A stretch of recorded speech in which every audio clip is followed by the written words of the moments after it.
সবার প্রতি শুভকামনা জানিয়ে শুরু করছি এনটিভির নিমন্ত্রণে। আপনাদের সঙ্গে আছি আমি নুহাত সাওম। দর্শক, এনটিভি নিমন্ত্রণের আজকের আয়োজনে থাকছে সংস্কৃতি, এনটিভি অনুষ্ঠান সূচি ও আলাপন। প্রথমে সংস্কৃতি।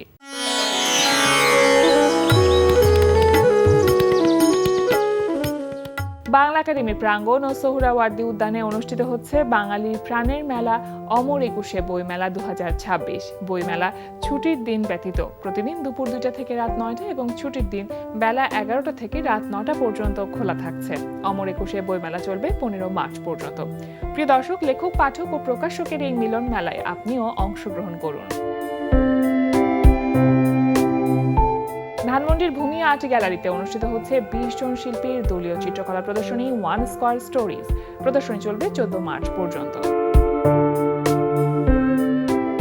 এবার এনটিভি অনুষ্ঠান সূচি।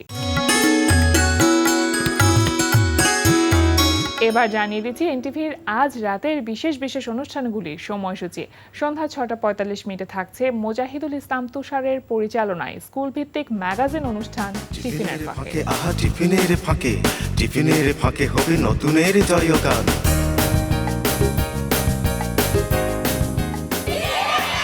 রাত 8:20 থাকছে গোলাম মুক্তাদিরের পরিচালনায় ধারাবাহিক নাটক কাজিনস। তুই ওকে কি করে নিয়ে আসলি? তোর এত সাহস করলো কি করে? সাহস মানে? আর ওকে মানে কি? হ্যাঁ, আমার বোন। ওকে আনতে সাহস কেন লাগে? সাহস কেন লাগে আমার? ও তোর বোন হতে পারে, আবার কেউ না।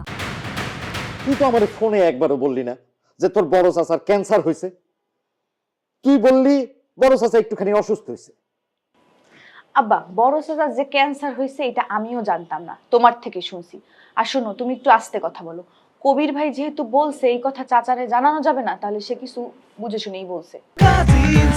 রাত 9:30 থাকছে মোহাম্মদ নুরুজ্জামানের পরিচালনায় Momtaz herbal presents secret beauty expert.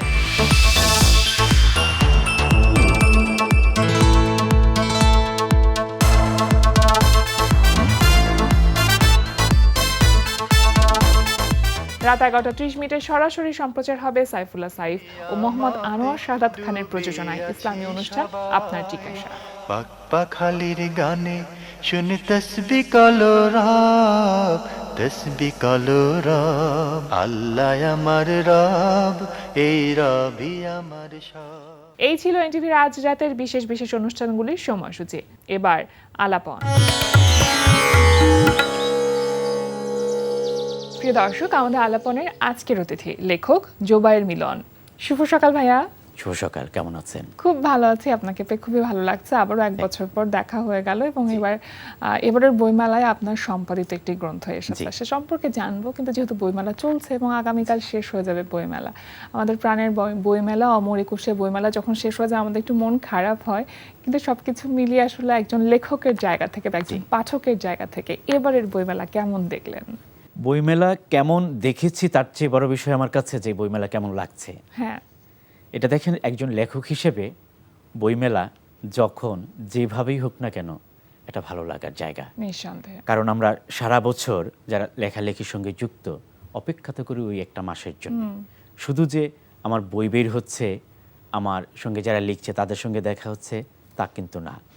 যারা লিখছে না, যারা অপরিচিত, যাদের সঙ্গে সারা বছর দেখা হয় না, তাদের সঙ্গেও কিন্তু দেখা হচ্ছে। আবার যারা আপনার পাঠক তাদের সাথেও তাদের সঙ্গেও একটা দেখা হওয়ার সুযোগ থাকে। যদিও এটাতে একটা দ্বিমত আছে যে পাঠকের সঙ্গে দেখা হওয়া ভালো না মন্দ, এটা হচ্ছে অন্য প্রসঙ্গ, কিন্তু দেখা হচ্ছে। পাঠকও কিন্তু তারা তৃপ্ত হচ্ছে, লেখকের সঙ্গে দেখা হলে 2-4 কথা বলছে, কুশল বিনিময় করছে, এতে তারাও তৃপ্ত হচ্ছে। আমি মনে করি লেখকও তৃপ্ত হয় এবং আমি ব্যক্তিগতভাবে তৃপ্ত হই পাঠকের সঙ্গে দেখা হলে। কারণ সবসময় যে তারা পজিটিভ কিছু বলে তা কিন্তু না, তারা কিন্তু মাঝে মাঝে মানে ফিডব্যাক দেয়। হ্যাঁ, তারা নেগেটিভও মাঝে মাঝে বলে। এটা একজন লেখকের জন্য বড় একটা শিক্ষার জায়গা। এই নেগেটিভ বিষয়গুলো না জানলে আমি কি করে বুঝবো যে আমার লেখার মধ্যে ত্রুটি কোথায়? এবারের বইমেলা নিয়ে ভাই আমরা কিন্তু একটু সন্দিহান ছিলাম, আসলে বইমেলা হবে কি হবে না, এবং দুটো পক্ষ ছিল প্রকাশকদের মধ্যে। এক পক্ষ চেয়েছিলেন যে বইমেলা হোক, আর এক পক্ষ চেয়েছিলেন না হোক, ঈদের পরে হোক। হ্যাঁ, তো সেই জায়গা থেকে আসলে সবকিছু মিলিয়ে কি মনে হলো যে এবারে বইমেলাটা আসলে কতটুকু সফল হলো? কারণ যেহেতু রমজান মাস চলছে, সে জায়গা থেকে সময়টা খুব কম পাওয়া যাচ্ছে বইমেলাতে যাবার জন্য। এটা সফলতা বিফলতা এটা আসলে নির্ধারণ করবে কর্তৃপক্ষ নিশ্চয়ই আছে যারা মেলাটা আয়োজন করেছেন, এটা তাদের হিসাব। আমি ব্যক্তিগতভাবে আমি লেখক হিসাবে আনন্দ পাচ্ছি, এবং এটা কোন সময় হলো এটা আমার কাছে কোনো বড় বিষয় না, তবে এটা তো নিশ্চয়ই একটা উপযুক্ত সময় আছে। কিন্তু তা তো অবশ্যই। অমর একুশে বইমেলা যে নামটা আছে এটা কিন্তু 21কে কেন্দ্র করে আমরা ফেব্রুয়ারি মাসেই পেয়ে থাকি। এটা হয়তো কোনো একটা সময় বোধ হয় মার্চে একবার হয়েছিল, আমার মনে হয় এটা মহামারী কালে, কোভিডের সময়। স্বাভাবিকভাবেই আমরা অপেক্ষা করি ফেব্রুয়ারি মাসে। তো এই বছর তো এটা রাষ্ট্রীয়ভাবেই একটা ভিন্ন প্রেক্ষাপট যেহেতু ছিল, সেই কারণে হয়তো কর্তৃপক্ষ এটা হয়তো চিন্তা করেছেন যে কখন দিবেন, কখন কি করবেন। যদি এটা নিয়েও তো মত বিমত ছিল, কেউ চেয়েছিল ঈদের পরে হোক, কেউ চেয়েছে ঈদের আগে হোক, যাক শেষ পর্যন্ত একটা সমন্বয় করা গেছে, এটা একটা ভালো দিক। এখন এটা কতটুকু সফল হলো এটা হয়তো মেলার শেষে একটা হিসাবপত্র, অর্থাৎ অর্থনৈতিক দিক থেকে কতটুকু সফল হলো এটা হয়তো একটা হিসাব আসবে। কিন্তু লেখক পাঠকের জায়গা থেকে আমরা স্বাভাবিকভাবেই পাঠকের উপস্থিতি একটু কম দেখছি। যেমন যেহেতু এটা রোজার মাস, আবার কিন্তু সময়ও মার্চ মাস চলে আসছে, কিছুটা গরম শুরু হয়েছে, তো আমি ব্যক্তিগতভাবে বিচরণ করতে যেয়ে দেখলাম যে ইফতারির আগের সময়টাতে একটু উপস্থিতি কম থাকে, কিন্তু ইফতারির পর সময়টাতে উপস্থিতি ভালোই। অনেকের হাতে বই দেখি, কেনাকাটা, অর্থাৎ যারা বই কিনছেন তারা বোধ হয় যে ইফতারির পরের সময়টা একটু বেশি আসেন। যদি সময়টা খুব কম পাওয়া যায় তখন ইফতারির পরবর্তী সময় থেকে 7টা থেকে 9টা, 2 ঘন্টা, মাত্র 2 ঘন্টা। এই 2 ঘন্টায় হয়তো ওনারা খুব বেশি আড্ডা দিতে আসছেন না। যারা বই কিনতে চান, মেলাটাকে একটু দেখতে চান, তারাই হয়তো আসেন কম সময় থেকে, আবার কিছু বই নিয়ে বের হয়ে যান। অনেক সময় ভাই আমরা এরকম একটি কথা শুনি না যে মেলাতে দর্শক বেশি পাঠকের তুলনায়, এই ব্যাপারে আপনি কি বলতে চান? এই বছর দর্শক কম, পাঠক বেশি। যারা একদম প্রকৃত পাঠক তারাই বই মেলায় যাচ্ছে। কারণ এই রোজার কারণে, আবার হচ্ছে স্কুল কলেজ ছুটি, বিশেষভাবে তরুণরাই তো একটু বেশি আসে যে মেলাটাকে আড্ডা দিবে, একটু সময় কাটাবে, ঘুরবে, বন্ধু বান্ধব সবার সাথে দেখা করবে। তো যেহেতু এখন সময়টাই রোজার মাস, অনেক স্কুল কলেজ বন্ধ, সামনে ঈদ, যারা এই শহরে যারা অস্থায়ী থাকেন তারা হয়তো বাড়িতে চলে গেছেন, সুতরাং তাদের উপস্থিতিটা একটু কম দেখা যাচ্ছে। বা ঈদকে ঘিরেও একরকম ব্যস্ততা রয়েছে। আমাদের কিন্তু রোজার ঈদের সময় বিশেষভাবে আপনি দেখবেন যে আমাদের দেশের সংস্কৃতির মধ্যে রোজার ঈদে পোশাক কেনার একটা দুম থাকে। এই দুমটা এই কারণেই থাকে, মধ্যবিত্ত পরিবারগুলো এই রোজার ঈদের সময় যা কেনে, নারী পুরুষ শিশুদের জন্য যা কিনে, এটা দিয়েই কিন্তু তারা সাধারণত সারা বছরটা কাটিয়ে দেয়। কারণ আমি রোজার এই সময় ঈদের উপলক্ষে 2টা শার্ট কিনলাম, আমার হয়তো মধ্যবিত্ত জায়গা থেকে 2টা শার্ট দিয়েই আমার বছরটা পার হয়ে যাচ্ছে। সুতরাং ওই জায়গা থেকে ঈদের আগে একটু পোশাকের দিকেই হয়তো মনোযোগ বেশি, বইয়ের চাইতে। জি। এবার আপনার প্রকাশিত এবারের বইমেলায় যে বইটি এসেছে, আমাদের ডক্টর জাফরুল্লাহ চৌধুরী, এটা আপনি সম্পাদনা করেছেন। জি, আমাদের ডাক্তার জাফরুল্লাহ চৌধুরী। কোন ভাবনার জায়গা থেকে আসলে বইটি প্রকাশ করা? আমি ব্যক্তিগতভাবে ডাক্তার জাফরুল্লাহর একজন ভক্ত। আচ্ছা। কেন ভক্ত? ব্যক্তি হিসেবে ডাক্তার জাফরুল্লাহ না, তার কর্মের প্রতি ভক্ত। কারণ তিনি বলেছেন, আমি তাকে বিপ্লবী মনে করি। তিনি বলেছেন, বিপ্লব কথায় পড়ায় না, বিপ্লব হবে কাজে। ডাক্তার জাফরুল্লাহ চৌধুরী কাজের সে বিপ্লব দেখিয়েছেন। তিনি কথায় এবং মাঠের বিচরণে বিপ্লবকে আনতে চাননি, পুস্তক পড়া বিপ্লবকে তিনি দেখাতে চাননি। তিনি কাজে বিশ্বাসী ছিলেন, কাজে বিপ্লব ঘটিয়ে তিনি দেখিয়েছেন, এবং তার কর্মনিশ্চয় আমরা জানি। আমরা মুক্তিযুদ্ধের আগ থেকে, মুক্তিযুদ্ধ চলাকালীন সময়ে যে বাংলাদেশ ফিল্ড হসপিটাল, এটা আপনি হয়তো জানেন যে যুদ্ধ চলাকালীন আহত সৈনিকদের জন্য এই ফিল্ড হসপিটাল তৈরি হয়েছিল, এবং এই ফিল্ড হসপিটালের গঠন শৈলীটাকে নিয়েই তিনি কিন্তু পরবর্তী সময়ে যখন বাংলাদেশ তৈরি হয়, স্বাধীন হয়, আমরা মুক্তিযুদ্ধে জয়ী হয়ে আসি, তখন গণস্বাস্থ্য কেন্দ্র নামে তিনি একটি হসপিটাল তৈরি করেন গণমানুষের জন্যে। এই হসপিটালটি তৈরির জন্যে বঙ্গবন্ধুর থেকে একটি প্রস্তাব এসেছিল ঢাকাতে করার জন্যে, কিন্তু তিনি ঢাকাতে রাজি হননি। বঙ্গবন্ধু তাকে কিছু এই গণস্বাস্থ্য কেন্দ্রের জন্য কিছু জমি অধিগ্রহণ করে দিয়েছিলেন, কিন্তু তিনি ঢাকাতে নেননি। তিনি বলেছেন, আমাকে প্রান্তিক অঞ্চলে দেন, অর্থাৎ তিনি জায়গাটা নির্ধারণ করেছিলেন সাভারে। সেইখানে তিনি গণমানুষের জন্যে, অর্থাৎ অতি দরিদ্র সাধারণ মানুষের চিকিৎসার জন্যে তিনি এই চিন্তাটা করেছেন। এবং এই হসপিটাল তৈরির জায়গাটাও তার চিন্তাটা এসেছিল এখানে যেন সাধারণ মানুষ, নিম্ন মধ্যবিত্ত মানুষ, যারা বড় জায়গায় চিকিৎসা নিতে পারে না, তারা যেন এই জায়গাটায় আসতে পারে। এবং এই ধারণা, তিনি যেই ধারণা থেকে এই হসপিটাল তৈরি করলেন, সেই ধারণা কিন্তু শুধু বাংলাদেশে না, সারা পৃথিবীতে কিন্তু আলোড়ন তৈরি করেছিল তার গঠন শৈলীটার কারণে। এবং মুক্তিযুদ্ধ পরবর্তী সময়ে বাংলাদেশ যখন শুরু হয়, ওই সময়ে কিন্তু তিনি ওই সময় কিন্তু তার যে এই যে গঠন তার জন্য ভারত, পাকিস্তান, নেপাল এবং ইউরোপের অনেকগুলো দেশই তাকে বেশ প্রশংসিত করেছিলেন এবং তাকে ডেকেছিলেন। জি। পরবর্তী সময়ে তিনি যে ওষুধ নীতি করেন, সেই ওষুধ নীতিও পৃথিবীর অনেক দেশে মডেল হয়। তাকে বাংলাদেশ থেকে নিয়ে যাওয়া হয় তাদের দেশে এই পদ্ধতি চালু করার জন্যে, সেই ওষুধ নীতিকে চালু করার জন্যে, এবং আমরা জানি সেটা অনেক দেশে, পৃথিবীর অনেক দেশে কিন্তু তার ওষুধ নীতি চালু হয়েছে। কর্মই মানুষকে আসলে বাঁচিয়ে রাখে। জি। আমাদের ডক্টর জাফরুল্লাহ চৌধুরী, এই বইটি তো স্মৃতিচারণমূলক বই আমরা বলতে পারি, যেহেতু স্মৃতিচারণমূলক গদ্যের বই। তাকে নিয়ে অনেকের স্মৃতি এখানে আসলে একসাথে আমরা একটি বইয়ের মধ্যে পাবো। জি। কাদের স্মৃতিচারণ এখানে রয়েছে? এইখানে কিছু নতুন লেখা আছে, যে লেখাগুলো লিখেছেন ডক্টর জাফরুল্লাহ চৌধুরী, স্ত্রী শিরিন হক, পুত্র বারিশ হাসান চৌধুরী, বোন মিলি চৌধুরী, এবং পুরনো কিছু লেখা, কিছু লেখা আগে ছিল, কিছু লেখা হচ্ছে তার মৃত্যুর পরে। এবং এই দুইটা অংশে লেখক ছিলেন ডক্টর মোহাম্মদ ইউনুস, ডক্টর শাহউদ্দিন মালিক, আচ্ছা, ডক্টর আনাউল্লাহ চৌধুরী, ডক্টর রেহমান সোবাহান, আসিফ নজরুল, ফরিদা পারভিন, আচ্ছা, এরকম বিজ্ঞজনেরা তাকে নিয়ে লিখলেন।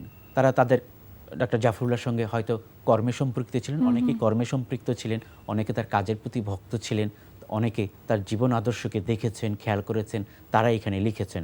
এবং বিদেশি দুজন লেখকেরও লেখা আছে। আচ্ছা। তিনি যখন মুক্তিযুদ্ধের সময় দেশ থেকে দেশে যখন ঘুরছিলেন ওষুধের জন্যে, তখন কিছু বিদেশি স্বেচ্ছাসেবক কর্মীর সঙ্গে তার দেখা হয়। তারাই ডাক্তার জাফরুল্লাহকে কিভাবে দেখেছিলেন, কিভাবে তার শ্রমটা তখন ব্যয় এবং করেছিলেন। এখানে আমি দেখতে পাচ্ছি যে ওই বেশ লেখাগুলো কিছু আছে। ছবিও রয়েছে। এখানে প্রতিটা লেখার সঙ্গে ডক্টর জাফরুল্লাহর কর্মের সঙ্গে সম্পৃক্ত কিছু ছবি এখানে ব্যবহার করেছে। এটা প্রকাশনী এভাবে প্রকাশ এই যে করতে পছন্দ স্মৃতিচারণগুলো বা এই যে গল্পগুলো, এগুলো আপনি কোথা থেকে সংগ্রহ করলেন? করেছে। এটি সংগ্রহ করতে আমার বেশ বেগ পেতে হয়েছে। খুব স্বাভাবিক। আমি ইন্টারনেট সহ নানান জায়গায় নানান ব্যক্তির সঙ্গে যোগাযোগ করেছি, তার পরিবারের সঙ্গে, এবং তার কিছু অনুসারী যারা আছে তাদের সঙ্গে যোগাযোগ করেছি। তাদের এই যোগাযোগের মাধ্যমে বিভিন্ন জায়গায়, পত্রিকাতে, লিটল ম্যাগে, অন্য কিছু জার্নালে আমি এগুলোর খোঁজ পেয়েছি যে লেখাগুলো এইভাবে আছে। সুতরাং এই বিভিন্ন জায়গা থেকে লেখকের সম্মতি সহ আমি এই লেখাগুলো সংগ্রহ কতদিন করেছি। সময় লেগেছে আপনার পুরো বইটির কাজ করতে? আমি এটা শুরু করেছিলাম 3 বছর আগে। 3 বছর অর্থাৎ ধরে? তার মৃত্যুর আচ্ছা। 2 বছর আগেই আমার একটা চিন্তা হয়েছিল, যেহেতু তাকে আমি একটু অনুসরণ করতাম, তার কাজকর্মগুলো একটু দেখার চেষ্টা করতাম, এবং একইভাবে তাকে নিয়ে যখন আরও কিছু পড়াশোনা করতে থাকি, তখন আমার মধ্যে একটা আলোড়ন তৈরি হয়। আর এই আলোড়নটা তৈরি হয়, এমনিতে তো টিভির পর্দায় দেখেছি, মানে একটা তাগিদ কিন্তু অনুভব আমি কয়েকবার করেন। তাকে হ্যাঁ। সামনাসামনি দেখেছি, আচ্ছা, কয়েকটা আচ্ছা। প্রোগ্রামের সামনাসামনি। দেখেন, একজন মানুষ মৃত্যুর কাছাকাছি থেকেও তিনি কিন্তু রাজপথে ছিলেন। তিনি সেই কি জানতেন, রাজপথে- আপনি যেহেতু স্যারের বেঁচে থাকা অবস্থা থেকেই কাজ শুরু করছেন, তিনি কি জানতেন তাকে নিয়ে কি আমি বই করবার একবার পরিকল্পনা? ওনার সঙ্গে কথা বলেছিলাম যে স্যার, আমি আপনাকে নিয়ে কিছু করতে চাই। আচ্ছা, কি বলেছিলেন স্যার? ক্ষেত্রে কোনো অসম্মতি আছে কিনা, বলেছে তোমার কাজ তুমি করো। এই একবার, অর্থাৎ 3-4 বার যে দেখা হয়েছে, এর মধ্যে একবার এই আলাপটা করেছিলাম। কারণ আমার একটা চিন্তাই ছিল যে আমি ওনাকে নিয়ে বা ওনার সম্পর্কে লেখা কিছু নিয়ে আমি এটা কিছু করার চেষ্টা করব। সে প্রথম খেয়ালটা এসেছিল, ওনার কিছু লেখা আছে। আমি সেই লেখাগুলো পাঠ করতে যে মনে হচ্ছিল যে লেখাগুলো কেন একটি পুস্তক আকারে থাকছে না। এই বইটির যে প্রচ্ছদ, এই প্রচ্ছদটা আমাকে ভীষণ মুগ্ধ করেছে। কার করা প্রচ্ছদটি? প্রচ্ছদটা করেছেন আমাদের এই সময়ে একজন তরুণ আর করিম। আপনি হয়তো ফেসবুকে খেয়াল করে থাকবেন যে পাতার উপর চিনি আমি। উনি জীবনানন্দকে আঁকছেন, রবীন্দ্রনাথকে আঁকছেন, বড় বড় সম্মানিত লোকদেরকে আঁকছেন, নানান তার জনের ক্যানভাস আঁকছেন। হচ্ছে প্রকৃতি। হ্যাঁ হ্যাঁ, প্রকৃতি। টেবিলের উপর এরকম, এই যে টেবিলের উপর পানি দিয়ে সে একটা মুখ এঁকে ফেলতে পারছেন আর করিম। তার স্কেচ অবলম্বনে রাইসুল ইসলাম আসাদ এই প্রচ্ছদটা করেছেন। দারুণ দারুণ। এবার আপনার অন্যান্য কাজ সম্পর্কে একটু জানতে চাইবো, যে আর আনুষঙ্গিক কি কি কাজ এখন এই মুহূর্তে হাতে রয়েছে? আমি প্রধানত কবিতা লিখি। কবিতা লিখতে আমার ভালো লাগে। কবিতার সঙ্গে আমি ছোট গল্পও লিখি, অর্থাৎ কথা সাহিত্যটা চর্চাও করি। সুতরাং এই দুইটা চর্চা চলছে। সঙ্গে যেহেতু আমি একটা টেলিভিশন মাধ্যমে কাজ করি, আমি প্রতিদিন, অর্থাৎ নৈতিক এদেশের পরিস্থিতি সম্পর্কে আমি অবলোকন করি। সুতরাং এই অবলোকন থেকে আমার ভিতরে কিছু আলোড়ন তৈরি হয়, আমার কিছু করতে ইচ্ছা করে, কিছু ঘাত প্রতিঘাতের মধ্য দিয়ে আমারও কিছু বলতে ইচ্ছে করে। এরকম কিছু কাজও আমি করি। এই যে বললাম ডাক্তার জাফরুল্লাহ চৌধুরী, এই বইটা কিন্তু আমার এই অঙ্গনের একটা তাড়না থেকে আমার করা। গত বছর আমি আপনি জেনে থাকবেন একটা বই করেছিলাম, সেটাও সংকলিত ছিল, মানে আমার একটা গল্প গ্রন্থের পাশাপাশি আমি ওইটা করেছিলাম। সেটা ছিল সাদি মোহাম্মদ, জি, রবীন্দ্রসঙ্গীত শিল্পী সাদি মোহাম্মদের আত্মহত্যা নিয়ে ছিল। সাদি মোহাম্মদের আত্মহত্যা রাষ্ট্রীয় পদক ও আমাদের হিপোক্রিসি নামে একটা বই ছিল। সুতরাং যেহেতু আমি মিডিয়ার সঙ্গে সম্পৃক্ত, প্রতিদিন আমি নানান খবরের সঙ্গে যুক্ত, সুতরাং কিছু খবর তো আমাকে তাড়িত করে, মনের ভিতরে আলোড়ন তৈরি করে, নাড়া দেয়, অনেক রকম উপলব্ধি তৈরি করে, উপলব্ধি তৈরি যেগুলো হয়। প্রকাশ করতে ইচ্ছা করে। যেহেতু আমি এই অঙ্গনে কাজ করছি, আমি এই অঙ্গনে থেকে কিছু দায়বদ্ধ আমার মধ্যে আছে। আমার দায়বোধের সেই শিকারটাই হচ্ছে এই মাধ্যম, কারণ আমি তো আর অন্য কোনো ভাবে এই প্রতিবাদটা করতে পারি না, আমার না। কথাটা বলতে পারি না, শব্দের মাধ্যমে যেহেতু আমি সম্ভব সেটা। লেখক। সুতরাং আমি ওই শব্দের মাধ্যমেই করি আমার পেশাগত কাজের অবসর সময়ে। কবিতার মানুষ অনেক গভীর উপলব্ধির মানুষ হয়। কাদের কবিতা পড়তে আপনার বেশি ভালো লাগে? আমি কারোর নাম প্রকাশ করতে চাই না, কেন? কিন্তু এই সময় আমি অনেকের কবিতাই পড়ি, পূর্বেরও পড়ি, এখনকার সময়েও পড়ি। নাম প্রকাশ করতে চাই না এই কারণে যে একজন লেখকের সব লেখা আমার পছন্দ হয় না। আচ্ছা, স্বাভাবিকভাবে আমার মনে হয় কারোরই পছন্দ হয় না। একজন কবির আপনার অধিকাংশ পছন্দ হইতে পারে, পুরোটা হবে না, এটা আমার মনে হয়।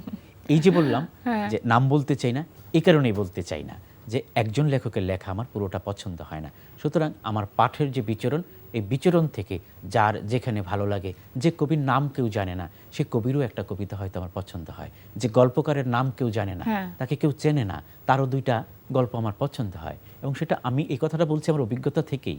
পড়তে যেয়ে দেখেছি যে বইমেলা একটা বই বের হয়েছে বা অন্য সময় একটা বই বের হয়েছে, আমি বইটা সংগ্রহ করেছি নানান দিক বিবেচনা করে। এখন দেখতে গেলাম যে এখানে 10টা গল্পের মধ্যে আমার একটা গল্প এত পছন্দ হলো, আমার কাছে মনে হলো এই একটা গল্প দিয়ে যদি একটা বই হতো তাই আমাকে তৃপ্ত করতো। সুতরাং আমার পাঠের অভিজ্ঞতা ওই জায়গাটা, এই কারণে আমি নামটা আসলে বলতে চাচ্ছি না। আমরা বলে থাকি বা শুনে থাকি কবিতার পাঠক নাকি কম, এটা কি ইতিবাচক নাকি নেতিবাচক?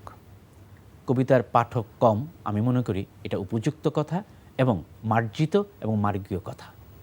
কবিতার পাঠক পৃথিবীতে শুরু থেকেই কম ছিল, এখনও আছে, আগামীতেও থাকবে। কবিতার জন্য একটা আলাদা বোধের প্রয়োজন। সেই বোধটি যখন তৈরি হবে না, তখন তার কবিতা ভালো লাগবে না, আর ভালো না লাগলেই সে পড়বে না। আমি আপনি যদি বিবেচনা করি বোধের জায়গায় কতজন মানুষ, প্রকৃত শিক্ষার জায়গায় কতজন মানুষ, প্রকৃতির কাছাকাছি নিমগ্ন কতজন মানুষ, আপনি প্রকৃতির নিমগ্ন মানুষ যদি না হন, কবিতা আপনার ভালো লাগবে না। আপনি তো, কারণ কবিতার যে শব্দ চয়ন, কবিতার যে গঠন গড়ন, যে বলা, যে আহ্বান, যে বিস্তার, এগুলো একজন মানুষ খুব সহজে কি বুঝবে? আমার কাছে মনে হয় কবিতা একটা পেইন্টিং এর মতন। হ্যাঁ, একটা দেখুন, আপনি একটা পেইন্টিং আপনি কাছে থেকে বুঝবেন না, আপনি যত দূরে যাবেন, যত নিমগ্ন দৃষ্টি দিবেন, যত খেয়ালকে একাগ্র করবেন, তত বেশি আপনি বুঝবেন। আপনার ওখানের রেখাগুলো সবগুলো চিহ্নিত করতে পারবেন, সবগুলো কথা হ্যাঁ, বলছে। কিন্তু কাছে দাঁড়িয়ে যখন আপনি দেখবেন তখন মনে হবে এটা কি হলো, এটা তো কিছুই না। তার মানে অর্থহীন মনে ওখানে- হয়। হ্যাঁ, ওখানে যে শিল্পীর আচর, শিল্পীর স্বপ্ন, মস্তিষ্কের চিন্তা, ওটা কাছে থেকে বোঝা যায় না, একটু দূরে যেতে হয়। এই একদম। দূরত্বটাই হচ্ছে পাঠ। কবিতার কি জন্য দারুণ কথা এই বলেন পাঠ ভাইয়া। দরকার। আগামীর দিনগুলো নিয়ে আসলে কি পরিকল্পনা আছে? নতুন কোনো বই প্রকাশ করবার ইচ্ছা আছে কিনা এখন এই মুহূর্তে? এটা যেহেতু লেখালেখির সঙ্গে আছি, আর যারা লেখালেখির সঙ্গে থাকে তাদের তো বইয়ের প্রতি একটা আলাদা মায়া কাজ করে, সন্তানের মতো মনে হয়। কারণ আমি যে লিখছি, এই লেখাগুলো প্রকৃতপক্ষেই কার জন্য লিখছি, True. এটা নিয়ে একটা দ্বিমত আছে। কেউ বলে যে নিজের জন্য লিখছি, আমি বলি যে নিজের সন্তুষ্টি বা নিজের আরাম পাই লিখতে, কিন্তু নিজের জন্য কি লিখছি? আর আমি যদি নিজের জন্যই লিখি তাহলে বইটা কেন করলাম? এই বইটা কেন বাজারে বিক্রি হচ্ছে? কেন আমি ফেসবুকে পোস্ট দিচ্ছি যে এরকম একটা বই বের হচ্ছে? অর্থাৎ আমার উদ্দেশ্য হচ্ছে এটা অন্য হাতে যাক, অন্যজন জানুক, আমি যা সৃষ্টি করছি এটা অন্যজন জানুক। অর্থাৎ আমার সৃষ্টির মধ্যে আমি এরকম কিছু দেওয়ার চেষ্টা করছি যেটা অন্যজন জানলে উপকৃত হবে। এই যে দায়বোধের জায়গা থেকে যখন আপনি চিন্তা করছেন, তখন আপনি যাই লিখছেন আপনার বই প্রকাশ করতে ইচ্ছে হবে, আমারও ইচ্ছে হয়।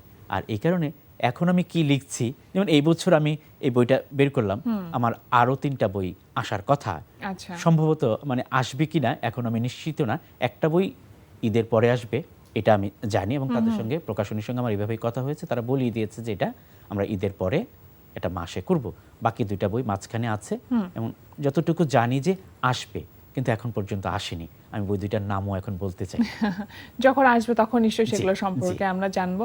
খুব ভালো থাকুন ভাইয়া, সবসময় শুভকামনা রইলো। আপনার সর্বাঙ্গীন সাফল্য কামনা করছি। আজকে আমাদের আয়োজনে এসেছেন, সেজন্য আপনাকে অনেক ধন্যবাদ। আপনাকেও ধন্যবাদ। সঙ্গে এনটিভির পরিবার প্রত্যেকের প্রতি আমার শ্রদ্ধা। সবাই যেন ভালো থাকে। প্রিয় দর্শক, আমরা চলে এসেছি অনুষ্ঠানের শেষ প্রান্তে। অনুষ্ঠান সম্পর্কে আপনার মতামত জানাতে মেইল করুন এনটিভি নিমন্ত্রণে @ntvbd.com। বিশ্বের যে কোনো প্রান্ত থেকে যে কোনো সময় এনটিভি নিমন্ত্রণে দেখতে ভিজিট করুন আমাদের পূর্ণাঙ্গ ওয়েব পোর্টাল www.ntvbd.com। এছাড়া এনটিভি সব জনপ্রিয় অনুষ্ঠান ও খবরের আপডেট পেতে ভিজিট করুন আমাদের ইউটিউব চ্যানেল ও ভেরিফাইড ফেসবুক পেজে। সবার মঙ্গল কামনায় আজকের মতো এখানেই শেষ করছি। সবাই ভালো থাকুন, সুস্থ থাকুন, সুন্দর হোক আপনার প্রতিটি মুহূর্ত।